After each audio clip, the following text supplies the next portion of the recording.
Welcome, ladies and gentlemen, to the Pro Wrestling Report Interactive Live. This is a special edition on Sunday, August 8th, 10 o'clock p.m. Central Standard Time, talking about TNA's Hardcore Justice live on pay-per-view. We are going to be taking your phone calls, your comments, and all kinds of discussion about your thoughts on the pay-per-view tonight, which delivered a series of matchups that many of you, I'm sure, will have a lot to say about.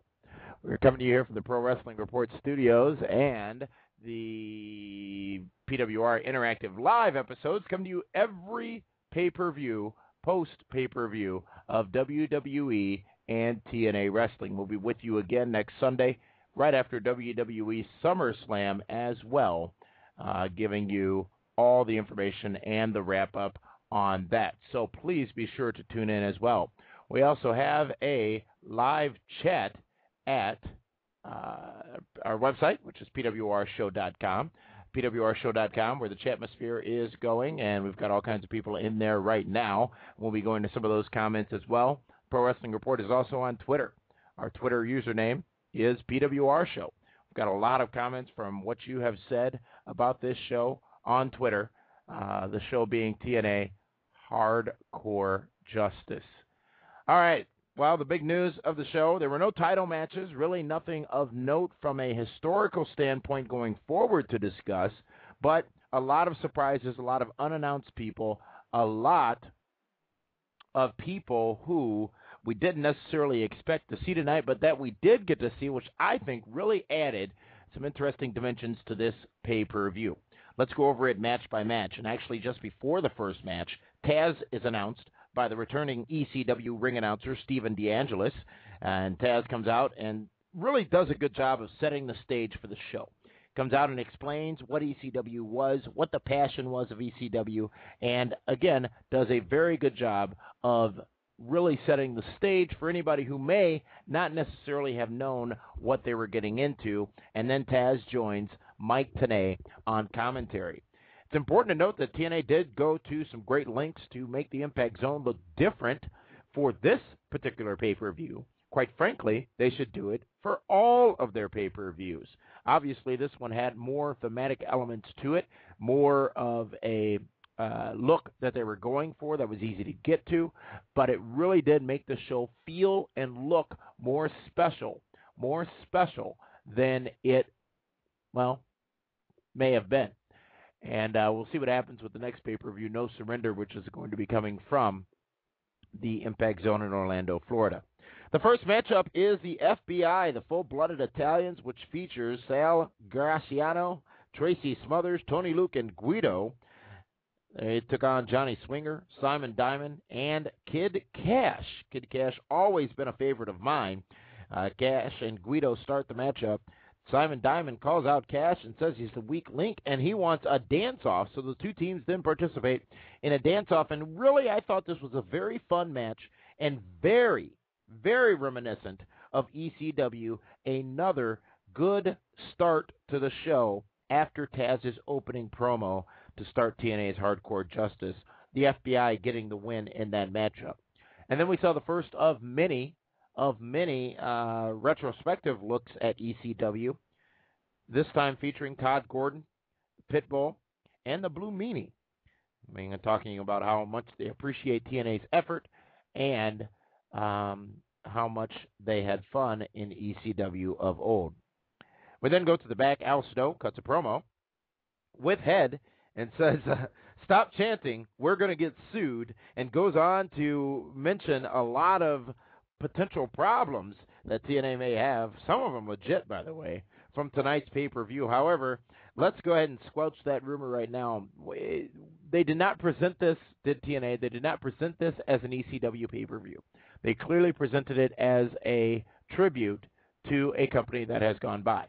WWE owns all things ECW, and there was a recent interview with WWE's attorneys where they did admit that this was on their radar and they would be paying very close attention to this program. As just said in the chatmosphere, pwrshow.com by username Ratnick, One Man Dynasty username says LMAO, Al Snow in that segment. Al Snow is comedy gold, ladies and gentlemen. If you just don't get a chance to see him enough anymore actually doing it. But it was a very good promo where we saw some other people join in, BW 2.0, because obviously they couldn't use the Blue World Order. And again, the gloves were off. All night long they talked about how they had to modify some of the positioning because they did not want to infringe on any of the WWE copyrights. And I really don't think that took away from the show. In this case, I think it actually added to it. The next matchup was C.W. Anderson versus Too Cold Scorpio. Another very solid match. Scorpio and Anderson, in my opinion, both looked very good. Now, we got a lot of feedback that said the first hour of the show was not good at all. I again say this first matchup, FBI versus Swingers Diamond and Cash, was good. It was entertaining. It was a fun match. And the second matchup, C.W. Anderson versus Too Cold Scorpio, I think we got more out of both of them than we thought we would get. Even though this match wasn't necessarily announced going into it, I think we really did get a lot more out of them in what was a decent matchup from Too Cold Scorpio and C.W. Anderson. Too Cold Scorpio wins that matchup. We then see another unannounced appearance as joining the TNA World Heavyweight Champion backstage was Bill Alfonso, with his trademark and his signature whistle in tow. Bill Alfonso, obnoxious as all hell, but still very, very, very fun to see. A couple of comments on our Twitter page. Again, our Twitter username is PWR Show. Chill Mascaris, I totally agree. They should dress up the set for all pay-per-views. We're also got a poll going right now asking people if they thought the TNA pay-per-view was pass or fail. We'll have the results of that shortly. Also a poll at pwrshow.com. pwrshow.com, a poll asking what you thought of tonight's pay-per-view.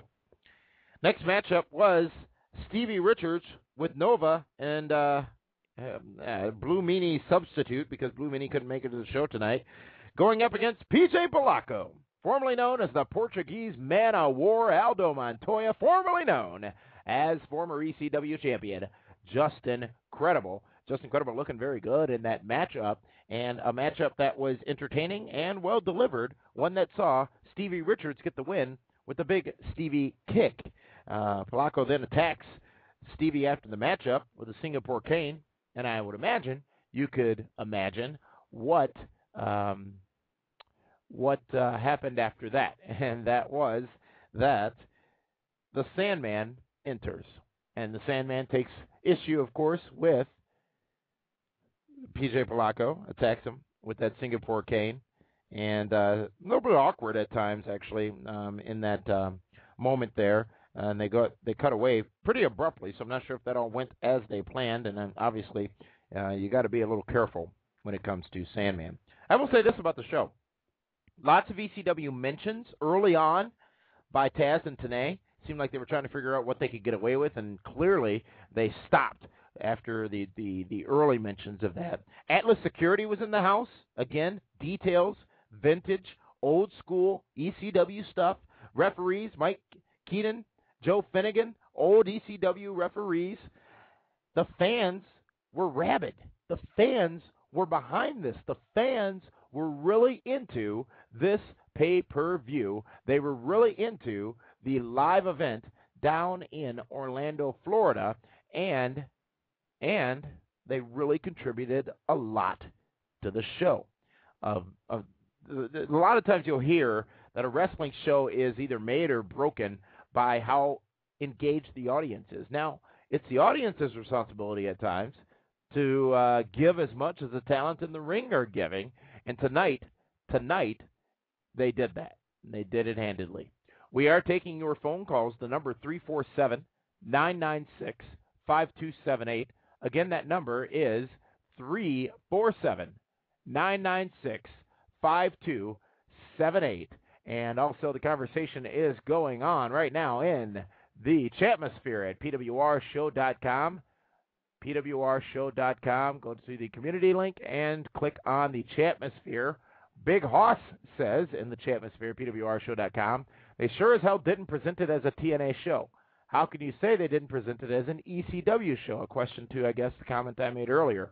Well, we can play semantics, and we could talk about that they're stealing or that they're using something that they don't own. They presented it clearly. It was a TNA presentation, much like ECW's One Night Stand was a WWE presentation.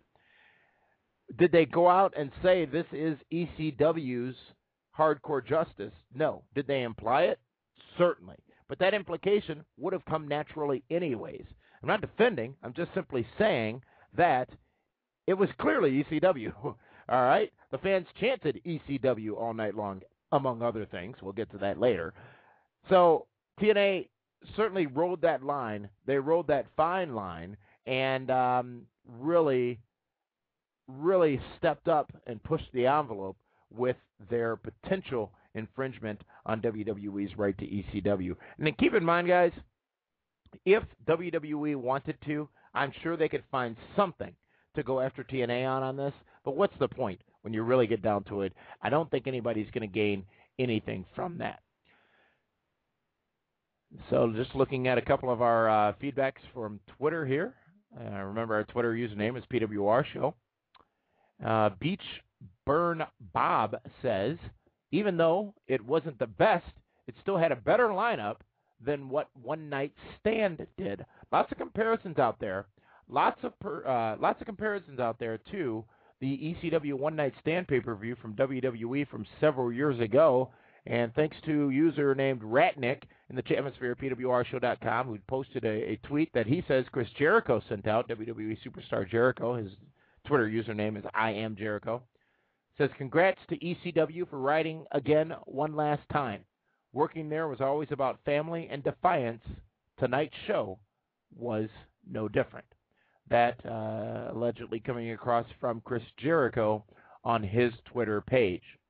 We're going to attempt to take some phone calls here, and let's first go to a caller calling to us from the 717 area code. Caller from the 717 area code. You are live on the Pro Wrestling Report Interactive. Caller, what is your name and where are you calling from? Travis from Hagerstown, Maryland. Travis, how are you tonight? Great, man. How are you? I am tremendous. Did you get a chance to check out TNA's Hardcore Justice pay-per-view? I sure did. And your thoughts overall, pass or fail on the show? I got to give it a in between. I think the most in between. That's a cop out. I'm going to go with a miss. Oh, okay. Simply because the most disappointed person watching the show tonight was Matthew from Botchamania, because Sabu totally let him down tonight, because he was planning on having Botchamania 4 ready. Oh, absolutely. But as far as the in-ring went tonight, I thought everybody did great for the most part. I just think some of the booking, was ridiculous. I mean, Spike Dudley, Al Snow, and Rhino. I mean, yeah. Actually, the most surprising part of the show for me was when Devon and New Jack were face to face, and there was some real life heat with those guys in some shoot interviews. Yep. And yeah, I thought New Jack was just going to potato the hell out of him the whole time, which he kind of did. But the embrace at the end was he was seemingly saving that for Jeremy Borash. Right. And that whole thing was weird, and then it got weirder when Jeremy said video at TNAWrestling.com. I'm not sure that's a video anybody wanted to see. Yeah. Favorite match of the night? Favorite match of the night? I'm going to have to go with the main event simply because I was really proud of Sabu. His body has been beaten up so bad, and he gets such a bad rap for King of the Botches, but, I mean, it's easy for everyone to sit back and say, I thought he brought his A game tonight, honestly. Especially given the situation, Sabu had always been planned to be on the show, but as you know, Jerry Lynn was supposed to be in that main event with Rob Van Dam. He suffered a back injury just a few days ago, was trying to make it, wanted to be at the show, could not be at the show. Sabu stepping up and replacing him, and I think he was certainly a suitable replacement. Exactly. All right, well, thank you so much for calling here into the Pro Wrestling Report. We appreciate your time, caller. Thanks a lot, man. All right, as we continue, you can call us and be a part of the program. The number 347-996-5278. And just remember, we are live each and every week on 540 ESPN Radio in Milwaukee, Wisconsin. the show that was voted the 2009 Pro Wrestling Broadcast Radio Show of the Year, the Pro Wrestling Report. This week, we're going to be on Thursday, a special night and time. Thursday night at 8 o'clock p.m., we're going to be on live during TNA's special Impact presentation of the whole effing show. So certainly some comedy will come out of that episode as we watch right alongside with you TNA Wrestling live as they present the whole effing show, a special edition of TNA Impact. Going back to the Chatmosphere, PWRshow.com, just before we get back to some results here of the TNA Hardcore Justice pay-per-view, username WWE_ECW says this. This pay-per-view really was a letdown to me. I was hoping it would be more of a TNA versus ECW, kind of like One Night Stand.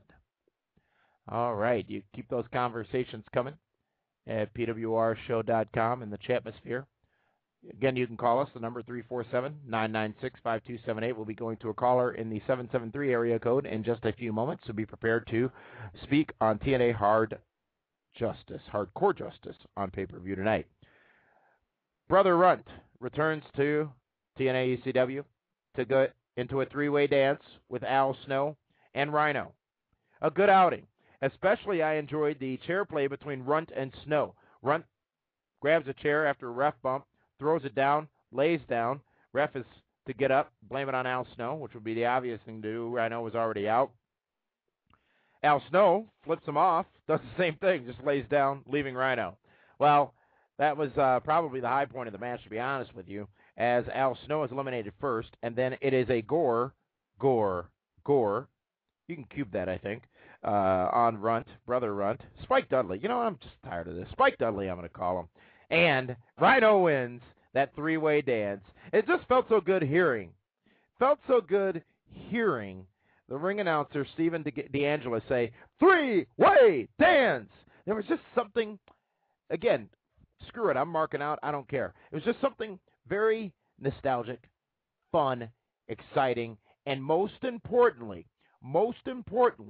entertaining in this matchup. In this pay-per-view, rather.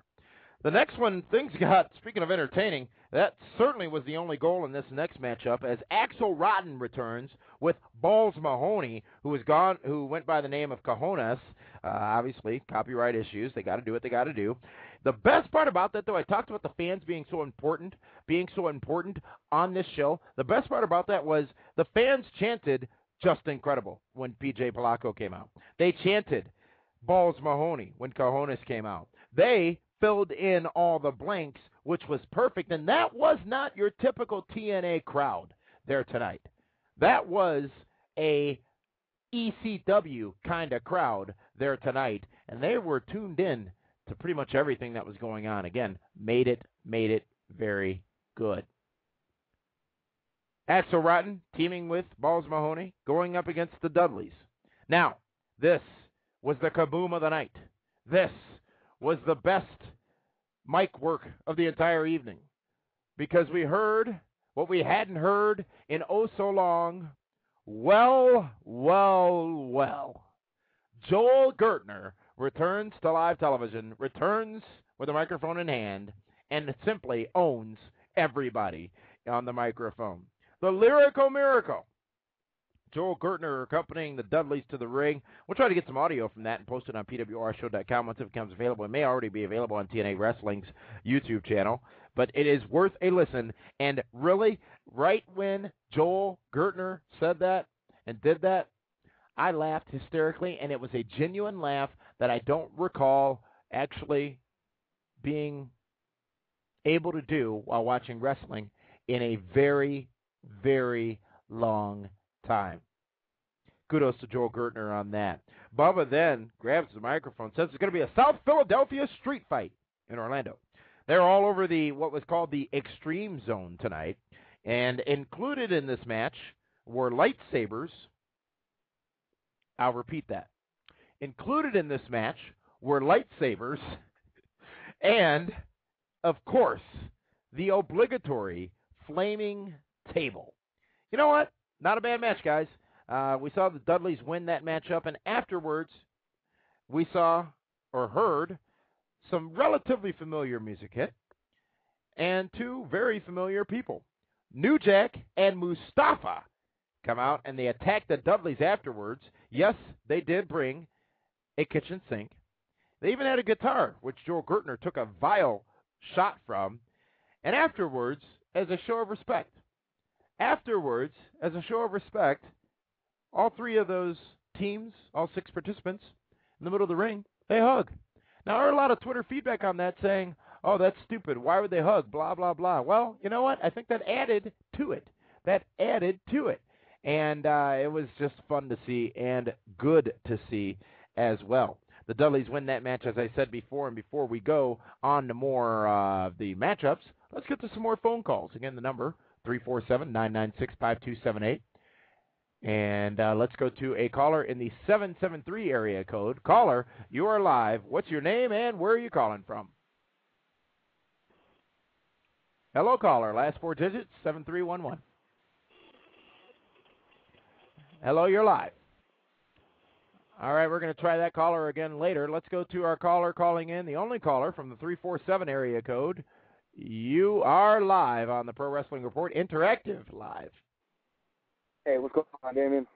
Not much. What's your name and where are you calling from? I'm Pat calling from New York City. Pat from New York. What'd you think of TNA's Hardcore Justice pay-per-view tonight? I really did enjoy it. I have to say, the matches gave me a little more than I was expecting out of them. It was booked in an entertaining way, I felt.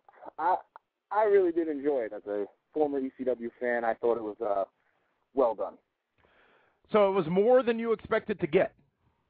More, it's hard to say more because I didn't know what I was expecting because, they kept the card so secret. But I know while I was watching it, I was genuinely enjoying everything. I mean, I was on pins and needles for Joel Gertner. I was waiting for the FBI to come out and just do their funny Italian stuff, and when the Too Cool Scorpio match came on, I felt, that match really surprised me. The night overall, as a former person who went to ECW shows and stuff, I truly I sat back and enjoyed the night.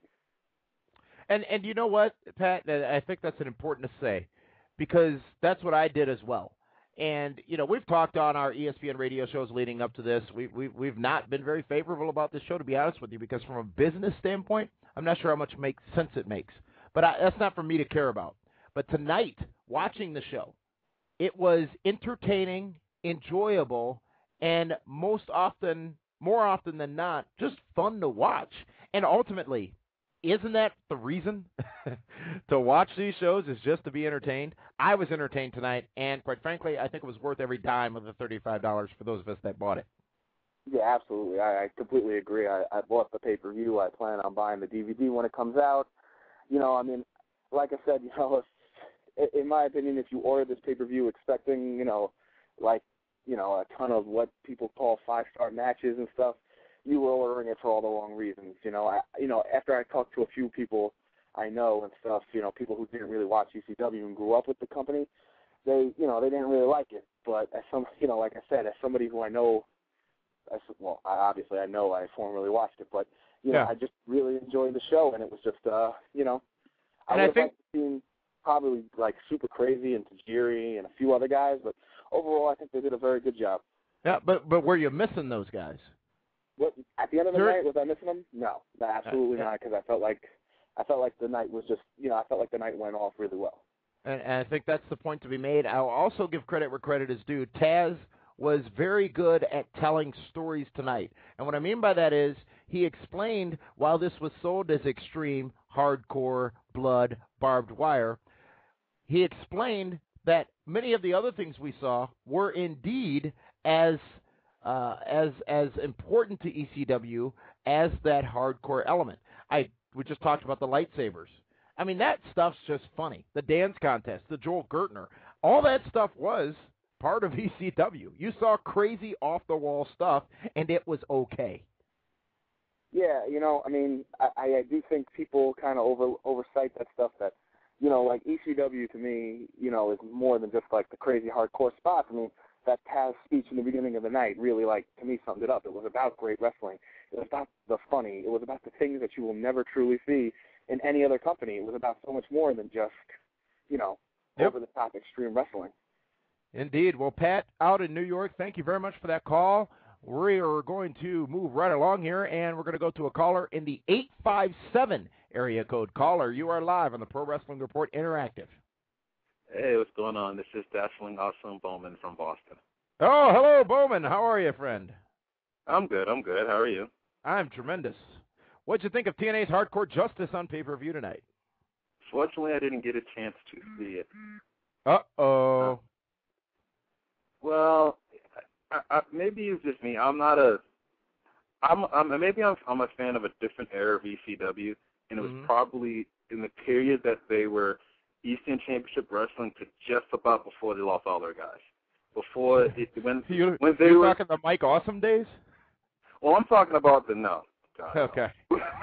I'm talking about the days of when the company was really about strong style wrestling, and not so much the tables, the ladders. Those were in there, elements in it, but they didn't overdo it. Once they started power driving women through a table, I was done. I was just kind of done with it at that point. And I think that's where a lot of the current ECW fans like a lot of that.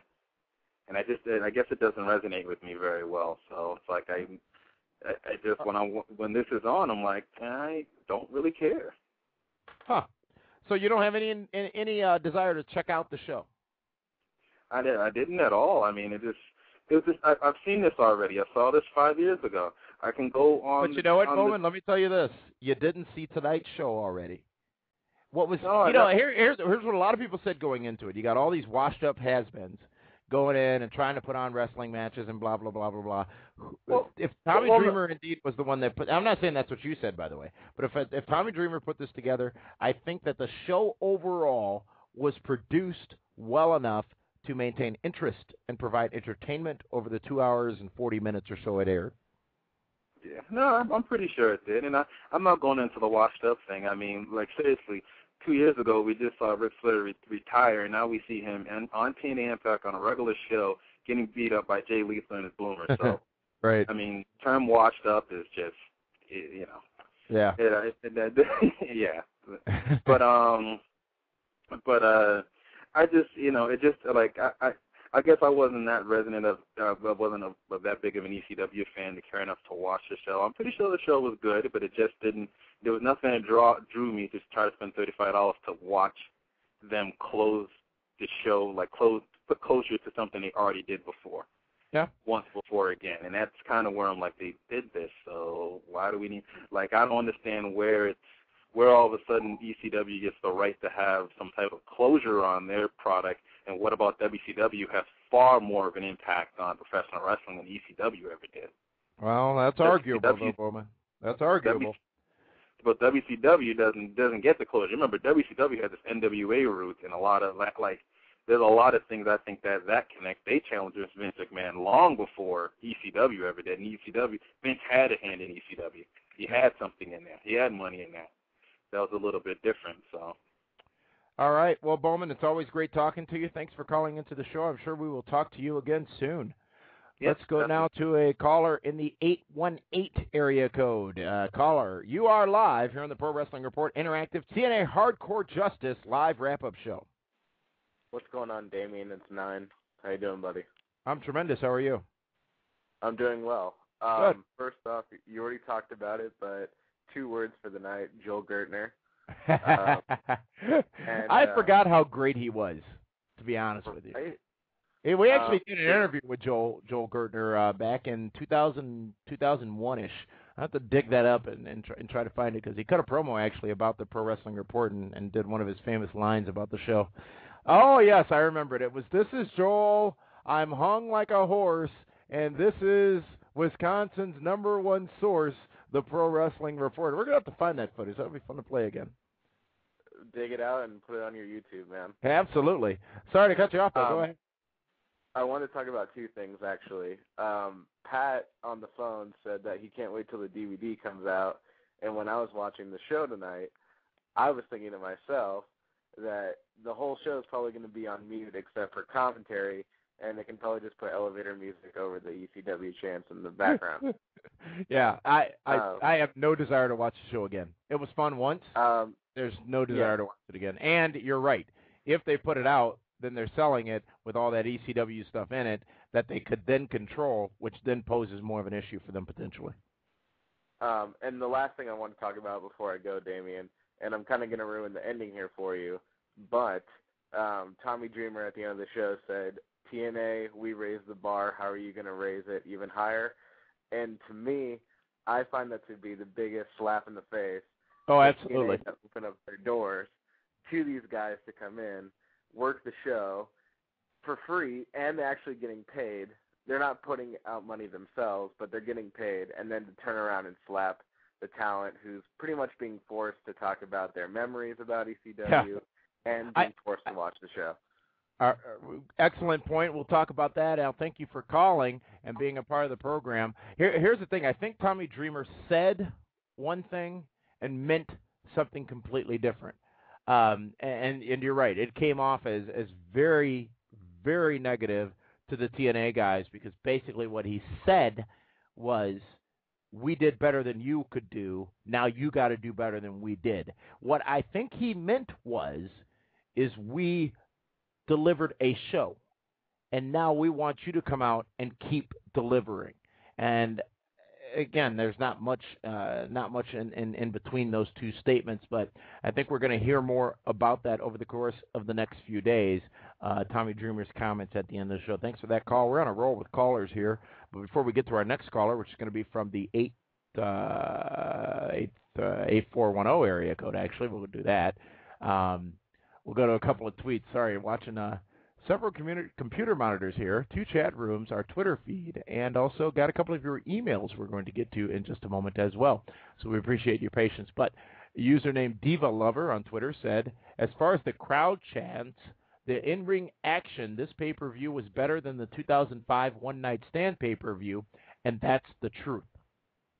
Chill Mascaras says, hug it out, quote unquote. It was a tribute show, and it was about a brotherhood, hugs included. I thought it was great. Your Heartthrob says, you know what made Hardcore Justice? Joel Gertner. I wonder how many people remember he was at the very first TNA show on 6/19/2002.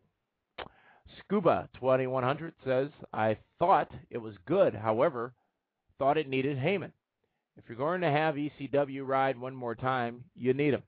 Well, it's a valid point.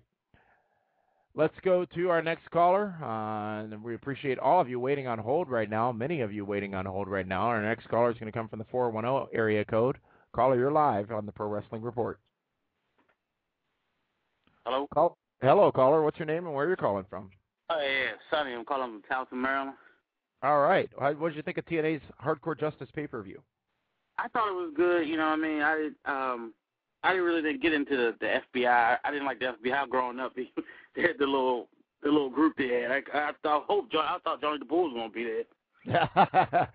So when he wasn't, I was like, Yeah. But the pay-per-view was good, you know, and I really didn't go into it thinking it was going to be like real, like just like the old ECW, like real blood and stuff like that, jumping off, scalping and stuff like that, like everybody else saying online and stuff.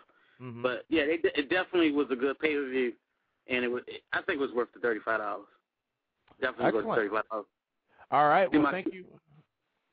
I was just saying, if my kids loved it too. Hey, and that's important because they're the ones that are going to convince the parents to buy it. So thank you very much for calling in. We appreciate you tuning in to the show. Thank you to all of you who have called. Again, the number 347-996-5278. Let's go to a couple of comments in the chatmosphere at pwrshow.com. One Man Dynasty says, yeah, the second One Night Stand was more of a WWE show. Bookworm 316 says the show was produced like an ECW show with One Night Stand. Bookworm 316 also saying this show was no better than One Night Stand. Big Hoss says, and I quote, Dreamer should have his tongue cut out. I hate listening to him on the mic.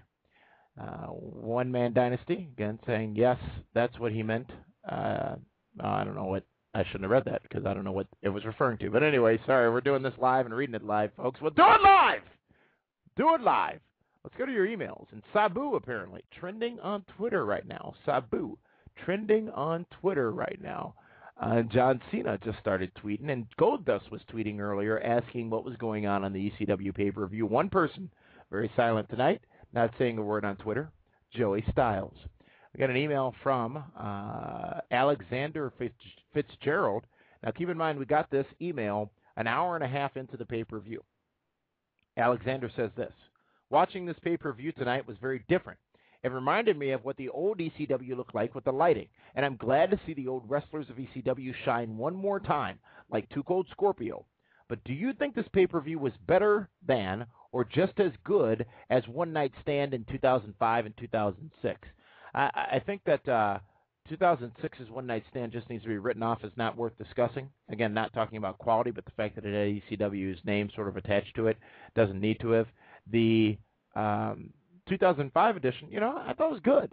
It was a good show. I thought it was fun. I thought it was cool what they did, bringing it back, having it at the Hammerstein, and having that vintage feel for it. But to compare the two shows tonight to that, I don't think there is a comparison. And while it's easy to think there may be, from my standpoint, I see tonight's presentation as substantially different than anything WWE tried to do with ECW. TNA, their interests are a bit different than WWE's were. WWE did ECW's One Night Stand because the ECW's Rise and Fall DVD was so successful. TNA did this because, well, they need the business, to be frank with you. And secondly, because I think Dixie Carter thought it was the right thing to do. And I admire her willingness to take that risk.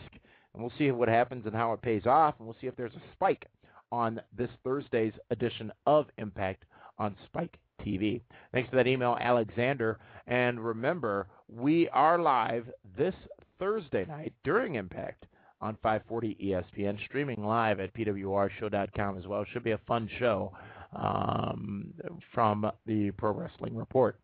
Be sure to check us out on Facebook. We are on Facebook, the Pro Wrestling Report group. You can find those links at pwrshow.com. Find all the episodes and all the schedules for the shows as well there. And go ahead and enter all the fun discussions that are always going on at PWR Show's Facebook page. All right, as we get caught up here, let's try to go to another phone caller. We've got a very patient caller from the 414 area code up in the MKE area. Caller, you're live on the Pro Wrestling Report Interactive. Caller from Milwaukee. All right, we'll go to that caller again later. And again, we'll announce you by area code. And please announce your name and location so that we can make this as seamless as possible. Let's go to a caller from the 832 area code. Last digit in the number is an 8. You're live here on the Pro Wrestling Report. Yo, what up, Dameon? Hello, how are you? What's your name and where are you calling from? Boonda 713 from Houston, Texas. All right. What did you think of TNA's pay-per-view tonight? It was horrible. Horrible? I didn't like it one bit, and I'm so glad I didn't pay for it. So you watched it? You watched it online. You were able to see it all good there. Of course. Okay. What didn't you like about it? The only match that was entertaining was the Dudleys against Mahoney and what's his face. I mean, that was entertaining. You like the lightsabers, huh? That was funny. Everything else was the Sabu RVD match was bad. The Raven Dreamer match was bad. I mean, it's just something that doesn't need to be brought up, I guess, again. And then the caller earlier said Tommy Dreamer with the slap in the face of TNA talent. I agree with him. You don't. Go ahead, caller. I'm sorry. Go ahead. No, it's probably. He probably didn't mean it that way, but it just came off that way at the slap in the face to the back. It came off way bad. He's got a lot of apologizing to do. But it certainly was not worth the $35. All right. All righty. Well, now here's a question: would you have rather watched a standard TNA pay-per-view or this pay-per-view? Would you have ordered? Yes. Well, you didn't order either one, so didn't really make that big of a difference to you, huh? No, I wouldn't have ordered it still, but I would have rather watched Jeff Hardy, Mr. Anderson, instead of